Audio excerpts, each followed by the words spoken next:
Shalom. Dalam rangka kita merayakan Jumat Agung dan juga menjelang kita merayakan Paskah, kebangkitan Yesus dari antara orang mati, saya ingin kita merenungkan satu bagian firman Tuhan dari 1 Korintus 1 ayat 18 berkata demikian. Sebab pemberitaan tentang salib memang adalah kebodohan bagi mereka yang akan binasa. Tetapi bagi kita yang diselamatkan, pemberitaan itu adalah kekuatan Allah. Saudara, ada seorang hamba Tuhan yang menyampaikan satu kejadian ketika dia memimpin tour ke Israel, lalu tour guide-nya bertanya demikian. Saya heran orang Kristen. Mengapa salib itu dibangga-banggakan? Salib itu tempat menghukum penjahat. Demikian. Lalu kemudian dia membuat satu analogi. Contohnya begini, dia katakan. Saya punya anak. Anak itu adalah satu-satunya anak kesayangan. Lalu satu kali anak itu di tengah jalan oleh seorang perampok membunuh dia dengan sebilah pisau. Lalu pisau itu dia tancapkan di jantung anak itu. Lalu sang perampok lari, meninggalkan pisau yang tertancap. Lalu kemudian sang ayah menemukan anaknya dan mengambil pisau itu. Lalu pisau itu dijadikan kalung. Ya. Menjadi sebuah seperti kebanggaan. Itu pisau yang menancap dan membunuh anaknya. Kira-kira demikian saudara yang dia maksudkan. Kenapa salib harus dibanggakan? Bahkan kita membaca dalam Alkitab bahwa kebanggaan Rasul Paulus adalah salib. Mengapa salib, saudara-saudara? Bahwa di atas kayu salib itu adalah cara menghukum penjahat yang paling jahat, supaya orang tidak lagi melakukan kejahatan yang jahat itu. Maka Romawi menggunakan penghukuman itu supaya orang maksudnya jerah dengan segala penyiksaan yang dilakukan, lalu terakhir disalib di sana. Tetapi saudara, banyak orang yang telah disalib sebelum Yesus supaya mereka kapok. Mengapa Yesus ketika disalib menjadi sebuah yang begitu, kisah yang begitu viral, lalu kemudian bahkan sampai hari ini saudara-saudara, kematiannya di atas kayu salib, penghukumannya di salib justru menjadi kebanggaan bagi miliaran orang. Miliaran orang mengikut Kristus. Bahkan pengikut Kristus adalah terbesar dari pengikut-pengikut yang lain atau agama-agama lain, saudara-saudara. Mengapa bisa demikian? Nah, ada apa di atas salib itu sebenarnya? Yesus jelas-jelas disalib bukan karena bersalah. Dikatakan bahwa tidak ditemukan sedikit pun kesalahan padanya yang membuat dia pantas atau layak untuk dia dihukum dengan cara salib. Tidak ada sedikit pun didapatkan. Cuma Pilatus takut kehilangan kedudukan. Maka ya sudah, dia serahkan saja dan dia cuci tangan. Saudara-saudara yang saya kasihi dalam Tuhan Yesus Kristus, memang itu cara yang telah dipilih Allah. Karena upah dosa adalah maut, maka setiap orang karena dosa, maka dia harus dihukum, yaitu maut.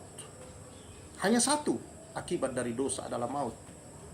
Maka itu sebabnya saudara-saudara, Allah memilih adalah penghukuman yang terberat. Dosa itu harus dihukum di dalam tubuh orang yang melakukan dosa. Tetapi karena Allah dalam kasih-Nya mengasihi kita, maka dia tidak menghukumnya di dalam diri kita.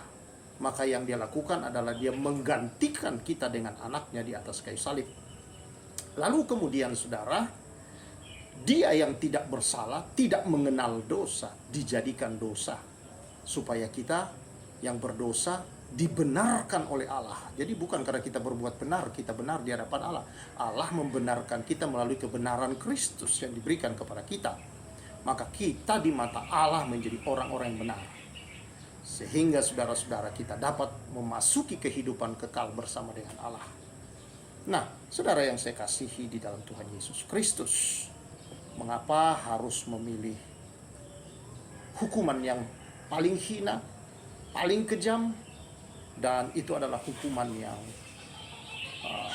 dianggap bahwa itu penjahat yang paling jahat? Karena Allah menganggap bahwa kejahatan yang kita buat atau dosa yang dibuat oleh manusia adalah yang paling jahat. Tidak ada yang lebih tinggi dari dosa. Nah, perlu kita mengerti saudara-saudara bahwa dosa yang dilakukan oleh manusia bukan hanya sekedar sebuah pelanggaran karena makan buah lalu kemudian bersalah. Kalau sekedar itu bisa diperbaiki oleh manusia itu sendiri, saudara. Tetapi apakah yang telah terjadi di dalam dosa? Ketika Allah menciptakan manusia, dia berkata, marilah kita menciptakan manusia menurut gambar dan rupa kita. Rupa dan gambar Allah.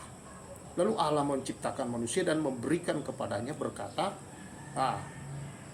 beranak cuculah, bertambah banyaklah, berkuasalah atas ciptaan Tuhan yang ada di udara, di langit di atas, yang ada di darat, dan yang ada di air. Tuhan memberikan kuasa sedemikian terhadap manusia atas ciptaannya. Maka manusia adalah seperti mewakili Allah. Maka segala kekuasaan Allah, memang manusia tidak maha kuasa, tapi kuasa Allah diberikan, otoritas ilahi, wewenang ilahi, saudara-saudara, itu ada pada diri manusia. Kreativitas ilahi dan segala kemampuan ilahi ada dalam diri manusia untuk bisa menguasai dan mengatur ciptaan yang Tuhan berikan ini, saudara. Maka tidak gampang, tidak susah bagi Adam mengumpulkan hewan baik yang di darat maupun di laut atau di air untuk memberi mereka nama. Luar biasa, karena itu otoritas dari ilahi. Nah, tetapi saudara-saudara, Allah juga menaruh kebebasan di dalam diri manusia. Kehendak bebas ini, lalu kemudian di sana ada pohon, di mana kemudian Tuhan memberi perintah yang ini tidak boleh dimakan. Nah, saudara yang saya kasihi, manusia melanggar perintah itu lalu memakan. Apa sebenarnya yang terjadi ketika dia memakan? Apakah sekedar dia salah? Apakah sekedar itu hanya sebuah pemberontakan? Tidak. Dosa, saudara-saudara, adalah tempat di mana manusia melepaskan hidup ilahi yang telah diberikan dan mengambil hidup dari kuasa jahat. Mengambil segala kehidupan atau nilai dan segala bentuk sistem kehidupan yang ada di dalam kerajaan si jahat, iblis. Dia menggantikan itu, saudara, kehidupan kerajaan Allah dengan nilai kehidupan kerajaan iblis. Maka sejak hari itu manusia ada di bawah kuasa iblis, berada di bawah kuasa dosa, perhambaan iblis, perhambaan dosa. Nah, saudara yang saya kasihi dalam Tuhan, makanya manusia di hadapan Tuhan menurut firman Tuhan, saudara, yang juga oleh Rasul Paulus dikatakan, manusia tidak ada yang berbuat baik. Dengan berbuat baik manusia ingin mencapai Allah dan selamat, itu adalah hal yang mustahil. Di dalam Yesaya dikatakan bahwa perbuatan baik manusia itu, ya, itu seperti kain kotor di tangan Tuhan. Kain kotor di sini, saudara, itu adalah bekas pembalut wanita yang dimaksudkan. Atau dia adalah kain yang biasa dipakai oleh orang sakit kusta untuk melap dia punya lelehan-lelehan. Kalau sakit kusta, telinganya mulai luka, tangannya dan anggota-anggota tubuh keluar nanah, darah atau cairan, dia lap pakai itu. Itulah kain kotor, itulah kebaikan manusia di dalam tangan Allah. Itu sebabnya Alkitab berkata dalam Roma 3, tidak ada yang baik. Manusia tidak berguna, tidak berakal budi, tidak ada yang mencari Allah. Betapa manusia itu, saudara, 100% dari kuasa kegelapan, kuasa dosa. Tidak ada setitik pun pada dirinya bahwa dia manusia yang baik. Nah, saudara-saudara, kalau begitu kita tidak bisa mencapai Allah dengan jalan itu. Tapi Allah dalam hikmatnya, saudara-saudara, telah menyediakan keselamatan itu. Dalam Wahyu 13 dikatakan bahwa anak domba Allah telah disembelih sebelum dunia dijadikan. Jadi, saudara-saudara, penyaliban Kristus atau pengorbanan Kristus itu sudah terjadi jauh sebelumnya. di dalam kekekalan. Jadi bicara salib, saudara, kita bicara tentang kehidupan kekal. Hanya melalui saliblah, saudara-saudara, terjadi kembali pertukaran. Kristus naik di atas untuk membawa semua dosa kita. Dia yang tidak bersalah, dia yang tidak berdosa, tidak mengenal dosa, dijadikan dosa karena kita. Jadi dosa kita lah yang ditanggungkan ke dalam tubuhnya, sengsara kita, kejahatan kita, kayak Yesaya 53, dan segala kejahatan dan kesesatan kita, saudara, penyakit-penyakit kita, kelemahan kita, semua itulah ditimpakan ke dalam diri Yesus. Lalu dia selesaikan di atas kayu salib. Dihukumlah di situ, saudara, di dalam tubuh Yesus dosa. Sehingga Yesus berkata, sudah selesai. Dia menanggung penghukuman, murka Allah ditanggung Yesus di atas kayu salib. Penghukuman itu terjadi di atas salib, selesai 100%. Maka kebenaran Allah, ketika dia mengambil segala dosa kita, saudara, ke dalam tubuhnya, kebenaran dia itu yang dilimpahkan, dikaruniakan kepada kita. Yang tidak layak, maka kita layak dilayakkan. Yang tidak benar, kita dibenarkan. Yang tidak suci, kita dikuduskan oleh darahnya. Sehingga yang tidak berguna dibuat menjadi mulia di dalam mata Tuhan, saudara-saudara. Sehingga kita di hadapan Tuhan adalah orang-orang yang tak bercacat, tak bercelah. Itulah sebabnya di dalam kekristenan, maka keselamatan adalah sebuah kepastian. Karena bukan perbuatan kita, tapi itulah perbuatan Allah di dalam diri Yesus yang telah menyelesaikan dosa itu. Puji Tuhan, saudara, ini hanya bisa terjadi karena salib. Bagi orang yang akan binasa, salib pemberitaan itu adalah kebodohan. Sampai ada banyak yang menghinanya, menganggap yang tergantung di salib itu, saudara-saudara, adalah bukan Yesus. Yang tergantung di salib itu adalah jin yang kafir, saudara, dan macam-macam cemoohan yang telah datang. Tetapi juga miliaran manusia telah mengalami dan merasakan akan bagaimana kuasa dari salib itu yang memberi pengampunan, kehidupan, kesembuhan, kelepasan, pemulihan, restorasi seluruh keadaan hidup manusia secara utuh. Ini adalah kuasa karya dari salib itu. Karena itu kita bersyukur, saudara. Kalau dosa adalah tempat pertukaran, di mana kita menukar akan hidup kerajaan Allah dengan hidup kerajaan iblis, maka salib, saudara, adalah tempat di mana hidup kerajaan iblis dalam kita dimatikan dan hidup kerajaan Allah dibangkitkan di dalam kita. Itulah yang dikatakan Rasul Paulus dalam Galatia pasal yang ke-6 ayat yang ke-14. Dia berkata, tetapi aku sekali-kali tidak mau bermegah selain dalam salib. Selain dalam salib Tuhan kita Yesus Kristus. Sebab olehnya dunia telah disalibkan bagiku dan aku bagi dunia. Jadi saudara, dunia sudah disalibkan. Segala sistem dunia, artinya sistem kerajaan iblis, saudara-saudara, itu telah disalibkan. Dan ketika dia disalibkan, kita telah disalibkan. Kitalah yang tersalib sebenarnya di sana dan telah mati untuk dunia. Jadi sekarang kita hidup untuk kerajaan Allah. Nilai-nilai kita adalah nilai kerajaan Allah. Hidup kita adalah hidup di bawah kasih karunia dan nilai kerajaan itu sendiri. Maka saudara-saudara yang saya kasihi di dalam Tuhan Yesus Kristus, adalah sebuah anugerah yang besar untuk kita atas semua ini. Karena itu kita bersyukur, kita memuji Dia dan mengagungkan Dia. Bukti, saudara-saudara, bahwa Yesus telah menyelesaikan benar-benar dan telah membayar lunas semua itu buat kita.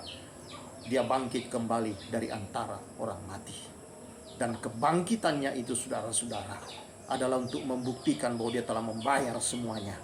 Dia telah menyelesaikan semuanya. Dia telah mengalahkan maut dan dosa. Maka maut, dosa tidak lagi berkuasa atas kehidupan kita. Itulah yang dikatakan oleh Roma pasal yang ke-8 ayat yang kedua berkata, Roh yang memberi hidup telah memerdekakan kamu dalam Kristus dari hukum dosa dan hukum maut. Jadi saudara bukan hamba dosa, bukan hamba maut, bukan dikuasai dosa, bukan dikuasai maut. Saudara dan saya orang-orang percaya dalam Kristus adalah orang merdeka dari dosa, merdeka dari maut. Tidak lagi kita berada dalam situasi kerajaan Allah. Jangan diperhamba dosa, jangan lagi engkau dituduh oleh dosa yang manapun, saudara. Dan tidak lagi kita diperhamba dan dikuasai dan dikendalikan. Kita hanya dikendalikan oleh kebenaran Allah dan roh Allah yang diam di dalam kita. Kiranya kebenaran ini saudara membuka wawasan kita. Mengapa salib? Karena di sanalah terjadi pertukaran kembali, di mana Allah mengambil seluruh kesalahan, dosa, derita, sengsara, penyakit, kesesatan kita, pemberontakan kita, kelemahan-kelemahan kita, diambilnya semua, diserapnya semua, saudara-saudara, menggantikan kita di sana, dan itu dihukum semua dalam tubuhnya. Allah menyatakan keadilannya di situ, dan kasih Allah dinyatakan dengan tidak menghukumnya dalam diri kita, tapi dalam diri anaknya Yesus Kristus, Tuhan dan Juru Selamat kita itu. Maka saudara-saudara, kebenaran Kristus, kasih Kristus, segala yang ada pada diri Kristus dikembalikan kepada kita, yang telah dia berikan ketika manusia diciptakan. Kita dikembalikan ke posisi kita, bahkan lebih tinggi daripada itu, saudara, daripada Adam. Karena Adam yang kedua, yaitu Kristus, jauh lebih mulia daripada Adam yang pertama, saudara. Adam yang pertama bisa jatuh dalam dosa, Adam yang kedua tidak bisa jatuh dalam dosa.